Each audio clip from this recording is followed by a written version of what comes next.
So ಇವತ್ತು ಮಾನ್ಯ ಉಸ್ತುವಾರಿ ಸಚಿವರಾದ ಸನ್ಮಾನ್ಯ ಸತೀಶ್ ಜಾರಕಿಹೊಳಿ ಅವರ ಅಪಾಯಿಂಟ್ಮೆಂಟ್ ಮೇರೆಗೆ ಮಾನ್ಯ ಮುಖ್ಯಮಂತ್ರಿಗಳು ನಮ್ಮ ತಾಲೂಕಿನ ಎಲ್ಲ ಪೂಜ್ಯರ ಮಠಾಧೀಶರ ನೇತೃತ್ವದಲ್ಲಿ ನಾವಿರ್ಬೋದು, ಅಶೋಕ್ ಪೂಜಾರಿ ಅವರು, ಉಸ್ತುವಾರಿ ಸಚಿವರು, ವಕೀಲ ಸಂಘದ ಎಲ್ಲ ಅಧ್ಯಕ್ಷರು, ಎಲ್ಲ ಪ್ರಮುಖರು, ಇಡೀ ಎರಡೂ ಕ್ಷೇತ್ರ ಗೋಕಾಕ ಅರಬಾವಿ ಎಲ್ಲ ಪ್ರಮುಖರು ಬಂದು ಮಾನ್ಯ ಮುಖ್ಯಮಂತ್ರಿ ಅವರಿಗೆ ಬೆಳಗಾವಿ ಜಿಲ್ಲೆ ವಿಭಜನೆ ಮಾಡಿ ಗೋಕಾಕ್ ನೂತನ ಜಿಲ್ಲೆ ರಚನೆ ಮಾಡಬೇಕಂತೇಳಿ ನಾವು ಮನವಿ ಪತ್ರ ಕೊಟ್ಟಿದ್ದೀವಿ. ಸನ್ಮಾನ್ಯ ಮುಖ್ಯಮಂತ್ರಿಗಳು ಮನವಿ ತಗೊಂಡು ಪೂಜ್ಯರು ಮಾತಾಡ್ರು, ನಾವು ಹೇಳಿದ್ವಿ, ಅಶೋಕ್ ಪೂಜಾರಿ ಅವ್ರು ಮಾತಾಡ್ರು. ಮುಖ್ಯಮಂತ್ರಿಗಳು ಸ್ಪಂದಿಸಿ ಏನಂದ್ರೆ ನೋಡಪ್ಪ, ದೊಡ್ಡ ಜಿಲ್ಲೆ ಇದು ಬೆಳಗಾವಿ ಡಿವಿಷನ್ ಆಗಬೇಕಂತ ನಮ್ಮ ಅಭಿಪ್ರಾಯ ಐತೆ, ಹೊಡಿಬೇಕು ದೊಡ್ಡ ಜಿಲ್ಲೆ ಆಡಳಿತ ದೃಷ್ಟಿಯಿಂದ. ಆದ್ರೆ ಅವ್ರು ಏನು ಹೇಳಿದ್ರು ಎಲ್ಲ ಈ ಬೆಳಗಾವಿ ಜಿಲ್ಲೆಗೆ ಸಂಬಂಧಪಟ್ಟಂಥ 18 ಶಾಸಕರನ್ನ ಕಾಂಗ್ರೆಸ್ ಬಂದರು, BJP ಬಂದರು, ಎಲ್ಲರಿಗೊಂದು ಸಮಯ ಕೊಟ್ಟು ಕರಿತೀನಿ, ಕರೆದ ನಂತರ ಎಲ್ಲರೂ ಅಭಿಪ್ರಾಯ ತೊಗೊಂಡು ಒಂದು ನಿರ್ಣಯಕ್ಕೆ ಬರ್ತೋ ಅಂತ ಹೇಳಿದ್ವಿ. ಆದರೂ ನಾವು ಪೂಜ್ಯರೆಲ್ಲ ಮಠಾಧೀಶರು, ನಾನು, ಅಶೋಕ್ ಪೂಜಾರಿ ಅವರು, ಉಸ್ತುವಾರಿ ಮಂತ್ರಿ ಅವರು, ನೀವು ಏನಾದರೂ ಜಿಲ್ಲೆ ವಿಭಜನೆ ಆತಂದ್ರೆ ಫಸ್ಟ್ ನಮ್ಮ ಗೋಕಾಕ್ ಜಿಲ್ಲೆ ಆಗಬೇಕು ಅಂತೇಳಿ ನಾವು ವಿನಂತಿ ಮಾಡ್ಕೊಂಡಿದ್ವಿ. ಅವರು ಅದಕ್ಕೆ ಸ್ಪಂದಿಸಿದಾರು. ಎಲ್ಲ ನಮ್ಮ ಶಾಸಕರನ್ನ ಯಾವಾಗ ಟೈಮ್ ಕೊಟ್ಟು 18 ಜನ ಕರೀತಾರೋ ಆವಾಗ ನಮ್ಮ ಗೋಕಾಕ್ ಜಿಲ್ಲೆ ಮಾಡಬೇಕಂತೇಳಿ ನಾವು ಸಂಪೂರ್ಣ ಬೇಡಿಕೆ ಇರ್ತೀವಿ. ಆದಷ್ಟು ಬೇಗನೆ ಗೋಕಾಕ್ ಜಿಲ್ಲಾ ರಚನೆ ಆಗ್ತೈತೆ ಅಂತೇಳಿ ಒಂದು ಆಶಯದಿಂದ ಇವತ್ತು ನಾವು ಹೋಗ್ತಾ ಇದ್ದೀವಿ. ಅಲ್ಲ, ಈಗ ನಾವು ನಮ್ಮ ಗೋಕಾಕ್ ಜಿಲ್ಲೆ ಆಗ್ಬೇಕಂತ ಹೇಳ್ತಾರೆ. ಯಾಕಂದ್ರೆ ಮೊದಲು ಏನು ನಮ್ಮ ರಾಜ್ಯ ಸರ್ಕಾರಕ್ಕೆ ಆಯೋಗ ರಚನೆ ಮಾಡಿದ್ರು, ಆಯೋಗ ಮುಖಾಂತರ ಗೋಕಾಕು ಚಿಕ್ಕೋಡಿ ಆದ್ರೆ ಸೂಕ್ತ ಅಂತೇಳಿ ಆಯೋಗ ಎಲ್ಲ ವರದಿ ಕೊಟ್ಟಿದ್ದಾರೆ ರಾಜ್ಯ ಸರ್ಕಾರಕ್ಕೆ. ಆ ಅಭಿಪ್ರಾಯದಲ್ಲಿ ಜಿಲ್ಲಾ ಬೆಳಗಾವಿ ಬರೋದು 3 ಜಿಲ್ಲೆ ಆಗ್ಬೇಕು, ಬೆಳಗಾವಿ, ಗೋಕಾಕು, ಚಿಕ್ಕೋಡಿ ಆಗ್ಬೇಕಂತೈತಿ. ಅದಕ್ಕೆ ಯಾವಾಗ MLA ಅವ್ರನ್ನ ಕರಿತಾರೆ ಆ ಮೀಟಿಂಗ್ ಭಾಳ ಇಂಪಾರ್ಟೆಂಟ್ ಇರ್ತೈತಿ. ಅವಾಗ ಹೋಗಿ ನಾವೆಲ್ಲ ಕನ್ವಿನ್ಸ್ ಮಾಡಿ ಆದಷ್ಟು ಬೇಗನೆ ಗೋಕಾಕ್ ಜಿಲ್ಲಾ ಮಾಡಕ್ಕೆ ನಾವೆಲ್ಲ ಪ್ರಾಮಾಣಿಕ ಪ್ರಯತ್ನ ಮಾಡ್ತೀವಿ.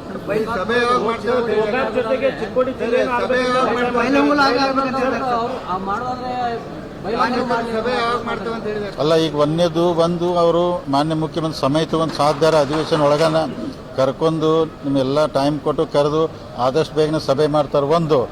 ಈಗ ನಾವು ಹೇಳಿದಲ್ಲ, ನಮ್ಗೆ ಗೋಕಾಕ್ ಜಿಲ್ಲೆ ಆಗಬೇಕು. ಈಗ ಬೇರೆ ಬೇರೆ ಬೇಡಿಕೆ ಅದಾವು, ನೀವು ಯಾಕೆ ಬೇಡ್ತೀರತ್ ನಾವು ಕೇಳಕ್ಕೆ ನಮಗೆ ಬರೋದಿಲ್ಲ. ಅವ್ರ ಹಕ್ಕದು. ಯಾಕಂದ್ರೆ ಬೈಲೊಂಗದವ್ರು ಕೇಳ್ತಾರೋ, ಚಿಕ್ಕೋಡಿಯವ್ರು ಕೇಳ್ತಾರೋ, ಅವ್ರ ಹಕ್ಕದು, ಅವ್ರು ಕೇಳ್ಬೋದು. ನಾವು ನಮ್ಮ ಜಿಲ್ಲೆ ಗೋಕಾಕ್ ಭಾಳ ದಿವಸದಿಂದ ನಮ್ಮ ಹೋರಾಟ ಇದೆ, 40 ವರ್ಷ. ನಮ್ಮ ಗೋಕಾಕ್ ಜಿಲ್ಲೆ ಆಗ್ಬೇಕಂತ ನಾವೆಲ್ಲರೂ ಪೂಜ್ಯರ ಮುಖಾಂತರ ಒತ್ತಾಯ ಮಾಡಿದ್ವಿ. ಗೋಕಾಕ್ ಜಿಲ್ಲೆ ಆಗ್ತೈತೆ ಒಂದು ಆಸೆಯಿಂದ ನಾವು ಆಶಾಭಾವನೆ ಇಟ್ಕೊಂಡ್ರಿ. ಇಲ್ಲ ನೋಡಿ, ಈಗ ನಾವು ಗೋಕಾಕನ ಜಿಲ್ಲೆ ಆಗ್ಬೇಕಂತ ನಮ್ಮ ಪ್ರತಿನಿಧಿ ಎಲ್ಲ ಕರ್ಕೊಂಡ್ಬಂದಿದ್ರು. ಇವತ್ತು ನಾವು ಚಿಕ್ಕೋಡಿ ಅವರು ಅಲ್ಲಿ ಭಾಗದ ಶಾಸಕರು, ಅಲ್ಲಿ ಎಲ್ಲ ಬೇರೆ ಬೇರೆ ಎಲ್ಲ ಮುಖಂಡರು, ಮಠಾಧೀಶ ಬಂದು ಅವರು ಒತ್ತಾಯ ಮಾಡ್ಬೋದ್ರೆ ನಮ್ಮ ಗೋಕಾಕ್ ಜಿಲ್ಲೆ ರಚನೆ ಮಾಡೋದು ವಿನಂತಿ ಮಾಡಿದ್ವಿ. ನಮಗೇನೋ ಆದಷ್ಟು ಬೇಗನ ಆಗ್ತೈತೆ ಅಂತೇಳಿ ಆಶಯದಲ್ಲಿ ಇದು ನಾವು.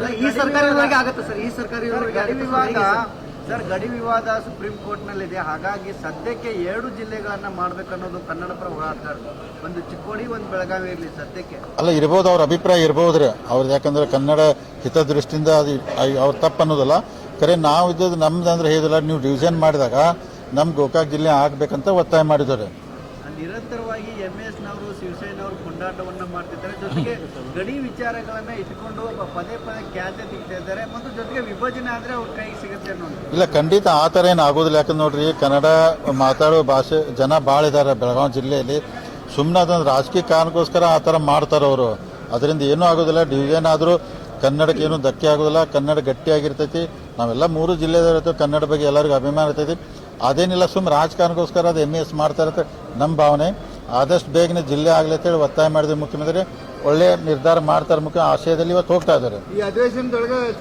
ಮಾಡಂತ ಹೇಳಿದ್ವಿ ನಾವು. ಅಧಿವೇಶನ ಒಳಗೆ ತಾವು ಹೆಂಗಾರು ಮಾಡ್ಬೇಕಂತ ಹೇಳಿದ್ವಿ. ಅವ್ರು ಮೀಟಿಂಗ್ ಕರೆದು ಯಾವತ್ತು ಮೀಟಿಂಗ್ ಮಾಡ್ತಾರಲ್ಲ ಅವತ್ತೊಂದು ಫೈನಲ್ ಡಿಸಿಷನ್ ಬರ್ತಾರೆ. ಎಲ್ಲರಿಗೂ ಧನ್ಯವಾದ. ನಾಳೆದ ಇಲ್ಲ, ನಾವು ಯಾಕಂದ್ರೆ 20,000 ರೈತರಂತೂ ಒಂದು ವಿಧಾನಸೌಧ ಮುತ್ತಿಗೆ ಆಗ್ಬೇಕು ಮಾಡಿದ್ದೀವಿ. ಸೊ ದೊಡ್ಡ ಪ್ರಮಾಣ ಒಂದು ಸಭೆ ಮಾಡ್ತೀವಿ. ನಾಳೆ 10 ಗಂಟೆಗಿದೆ ದೊಡ್ಡ ಪ್ರಮಾಣ. ಸೊ 20,000 ಜನ ನಮ್ಮ ಕಾರ್ಯಕರ್ತರು ವಿಜೇಂದ್ರ ಅವ್ರ ನೇತೃತ್ವದಲ್ಲಿ ನಾವು ಹೋರಾಟ ಮಾಡ್ತಾ ಇದ್ವಿ. ನಾವು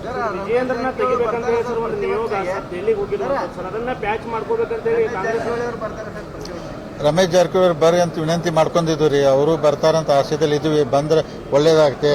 ಆಮೇಲೆ ಈಗ ತಾವು ಹೇರಿಲ್ಲ, ತೆಗೆದು ಬಿಡೋದು ನಮಗೆಲ್ಲ ಹೈಕಮಾಂಡ್ ಕರಿದೆ. ಈಗ ವಿಜೇಂದ್ರ ಅವ್ರನ್ನ ಹೈಕಮಾಂಡ್ ಅಧ್ಯಕ್ಷ ಮಾಡಿದಾರು. ನಾವೆಲ್ಲ ಒಪ್ಕೋಬೇಕು. ಅವ್ರ ನೇತೃತ್ವದಲ್ಲಿ ಕೆಲಸ ಮಾಡ್ತಾರೆ. ಅಂದ್ರೆ ಕೇರೀಗ ಅದನ್ನು ಅವ್ರದ್ದು ಏನು ಅಭಿಪ್ರಾಯ ಅಲ್ಲಿ ಹೇಳ್ತಾರೆ. ಆದ್ರೂ ಅಲ್ಲಿ ಹೇಳ್ಬೇಕು. ನಾ ಏನಿಲ್ಲ, ಹೈಕಮಾಂಡ್ ಒಂದು ಡಿಸಿಷನ್ ತೊಗೊಂಡಾಗ ಎಲ್ಲರೂ ತಲೆ ಬಾಗಬೇಕಾಗ್ತೈತಿ. ಈಗ ಅವ್ರನ್ನ ಅಧ್ಯಕ್ಷ ಮಾಡಿದ ಅವ್ರ ನೇತೃತ್ವದಲ್ಲಿ ಕೆಲಸ ಮುಂದೆ ಹೈಕಮಾಂಡ್ ಏನು ಡಿಸಿಷನ್ ಆ ಪ್ರಕಾರ ಇರೋನು ಎಲ್ಲರೂ ಯಾರು 20,000 ಜನ ಸೇರ್ತಾರೆ. ಎಲ್ಲರಿಗೂ ಧನ್ಯವಾದ ರೀ.